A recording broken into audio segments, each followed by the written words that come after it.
ફરી એકવાર બેફામ દોડતા પાણીના ટેન્કરો લોકો માટે જીવલેણ સાબિત થઈ રહ્યા છે।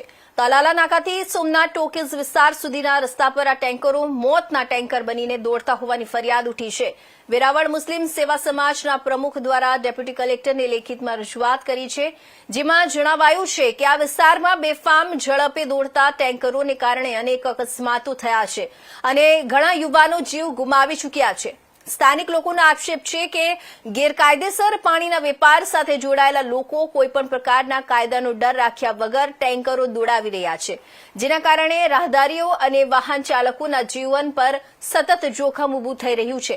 લોકોની માંગ છે કે આ ટેન્કરો પર તાત્કાલિક નિયંત્રણ લાદવામાં આવે અને ગેરકાયદેસર પાણીના ધંધા સામે કડક કાર્યવાહી કરવામાં આવે। જો વહેલી તકે કાર્યવાહી નહીં થાય તો સ્થાનિકોએ ગાંધીજીના માર્ગે આંદોલન કરવાની ચીમકી ઉચ્ચારી છે। समस्त मुस्लिम सेवा समाज प्रमुख वेरावळ वोर्ड नंबर 5 में आवेल सोमनाथ टोकीज विस्तार में प्रतिबंधित विस्तार मोटा वाहनों माटे होवा छतां पण आ विस्तारनी अंदर खूब मोटा प्रमाण में रस्ता पर हेवी वाहनों चाले छे अने आ वाहनों कारणे त्याना राहदारीओ खूब तकलीफ भोगवी रह्या छे।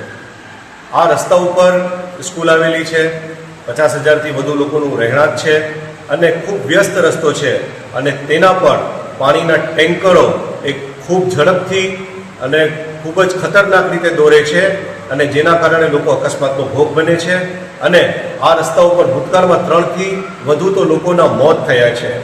આ પૂર ઝડપે જોડતા પાણીના ટેન્કરોના કારણે વિસ્તારના લોકો ખૂબ હાલાકી ભોગવે છે અને ખૂબ તકલીફ ભોગવી રહ્યા છે। જ્યારે સ્કૂલમાંથી બાળકોના આવવાનો સમય હોય, જવાનો સમય હોય, તેમજ રાહદારીઓને જોતા નથી અને જેમ તેમ આ લોકો પોતાની પૂર ઝડપે વાહન ચલાવે છે।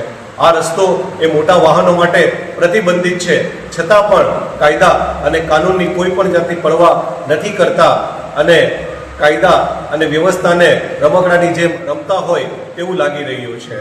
આ વિસ્તાર ઉપર પાણીના ટેન્કરો નથી દોડતા પણ મોતના સોદાગરો પોતાના મોતના રમકડા દોડાવી રહ્યા હોય તેવું લાગી રહ્યું છે।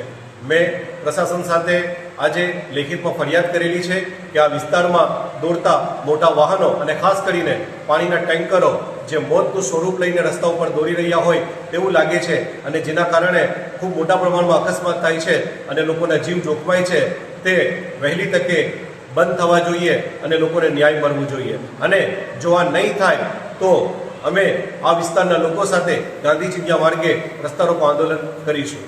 જય